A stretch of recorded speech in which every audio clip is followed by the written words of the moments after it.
Muri iyi minsi intambara ihanganishije Iran na Amerika ikomeje gufata indi ntera, abantu benshi ntibavuga rumwe ku ntandaro y'amakimbirane amaze imyaka myinshi hagati ya Amerika na Iran ndetse n'urwango rwayo rw'igihe kirekire na Perezida Donald Trump ubwe. Mbere na mbere kugira ngo twumve aya makimbirane turahera ku mateka ya porogaramu ya nucleaire ya Iran. Iran yatangiye gahunda ya nucleaire kuva nibura mu mwaka w'1957 nubwo yagiye igira imbogamizi zitandukanye mu kubigeraho. Mu gihe cy'intambara yarwanaga na Iraq mu mpera z'imyaka y'1980, Iran yafashe icyemezo cyo gushaka gukora intwaro za nucleaire kugira ngo yizere umutekano wayo. Mu myaka y'1990, Iran yagiranye amasezerano n'Ubushinwa n'Uburusiya agamije kugira ngo bafashe iki gihugu mu bushakashatsi bw'iyo gahunda yo kwigwizaho intwaro z'ubwirinzi. Mu mpeshyi ya 2002, ihuriro ry'amatsinda batavuga rumwe na leta ya Iran ryitwa National Council of Resistance of Iran ryatangaje ko hari ahantu habiri hakorerwaga ibikorwa bya nucleaire mu ibanga bitaramenyeshejwe ikigo mpuzamahanga gishinzwe ingufu za bombe atomike. Mu mwaka wa 2003 hatangiye ibiganiro bikomeye by'abadiplomate byo guhagarika gahunda ya nucleaire ya Iran. Iran yemeye kugabanya ivyo bikorwa ariko ishimangira ko izagumana ibyuma biyifasha gutunganya ingufu za nucleaire. Nubwo byari byemejwe, Iran ntiyakomeje gutanga amakuru mu mucyo nk'uko byari byitezwe n'ikigo mpuzamahanga gishinzwe ingufu za bombe atomike. Iran ahubwo yakomeje ibikorwa by'izi ntwaro mu ibanga bituma yamaganwa mu 2004 no mu 2005, igaragazwa nk'itubahiriza ibyo yemeye. Biba inzira yo kugezwa mu kanama ka Loni gashinzwe umutekano mu 2006. Aka kanama kafashe umwanzuro usaba Iran guhagarika gutunganya uranium.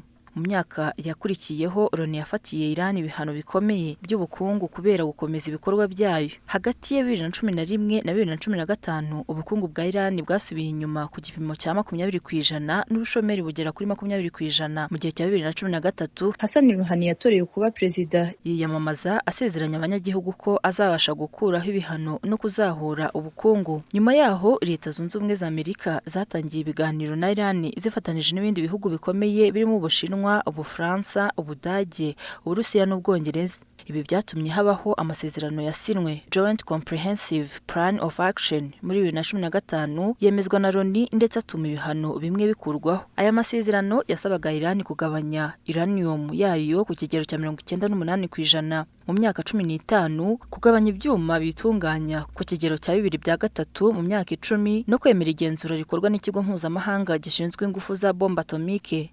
Ayo masezerano yavugaga ko Iran iramutse irenze ku masezerano ibihano byahita bisubizwaho. Mu mwaka wa 2016, Iran yahawe inyungu zikomoka ku bihano byari byarakuweho zingana na miliyari 100 z'amadolari, ariko yakomeje guteza imbere misile zishobora kugera kure, ibintu Amerika yafataga nko kutubahiriza imyanzuro ya Loni. Nubwo aya masezerano yagabanije gahunda ya nucleaire ya Iran, yakomeje kongera imbaraga mu karere, ifasha imitwe y'abarwanyi bo mu bihugu bitandukanye binyuze mu ishami ryayo ryari rikomeye cyane ku mahame y'idini ya Islam. Iran yagiye ifasha umutwe wa Hamas muri Palestine, Hezbollah muri Libani, abarwanyi bo muri Syria, imitwe yo muri Yemen, muri Iraq.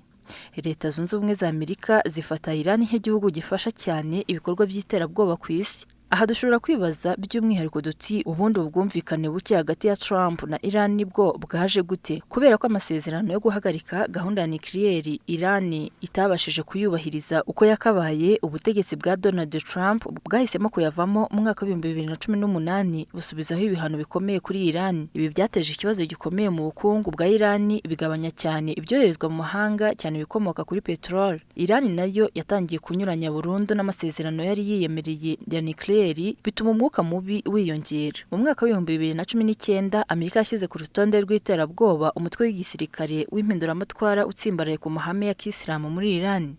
Muri uwo mwaka kandi, Iran yarashe indege ya Amerika itagira umupilote. Mu mpera z'uwo mwaka nanone, Amerika yishe Qasem Soleimani, umuyobozi w'umutwe w'ingabo ukomeye mu gisirikare cya Iran, bituma umwuka mubi urushaho kuzamuka. Iran yahise itangaza ku mugaragaro ko itagikurikiza amasezerano ya nucleaire. Kuva icyo gihe, Trump yatangiye guhangana cyane n'igihugu cya Iran. Hari n'ushobora kwibaza kandi uburyo habayeho intambara n'ubushyamirane hagati ya Israel na Iran naho bihuriye na Leta Zunze Ubumwe za Amerika. Mu mwaka wa 2023 intambara hagati ya Israel na Hamas yongeye umwuka mubi hagati ya Iran na Israel. Imitwe ishyigikiwe na Iran yatangiye kugaba ibitero byinshi muri Iraq na Syria. Mu mwaka wa 2024 ibintu byafashe indi ntera, Israel na Iran bitangira kugabanaho ibitero mu buryo butaziguye. Iran yagabye ibitero bya drone na misile nyinshi kuri Israel, nayo igaba ibitero bikomeye ku bikorwa remezo bya Iran. Ibi byakurikiwe n'ibikorwa by'iterabwoba byinshi hagati y'impande zombi, ndetse Amerika nayo yivanga mu ntambara igaba ibitero ku bigo bya nucleaire bya Iran. Iran nayo yihimuye irasa ibirindiro bya Amerika muri Qatar, nubwo nta bantu basize ubuzima. Nyuma yaho hatangajwe agahenge nubwo impande zombi zakomeje gushinjanya kutubahiriza ayo masezerano. Umwuka mubi wakomeje gututumba kugeza ubwo Amerika vuba aha yongeye gufatanya na Israel bagaba ibitero kuri Iran, ndetse bica benshi mu bategetsi bakuru muri Iran. Iran yahise itangira ibikorwa byo kwihimura igaba ibitero kuri Israel no ku birindiro by'ingabo za Amerika muri Qatar,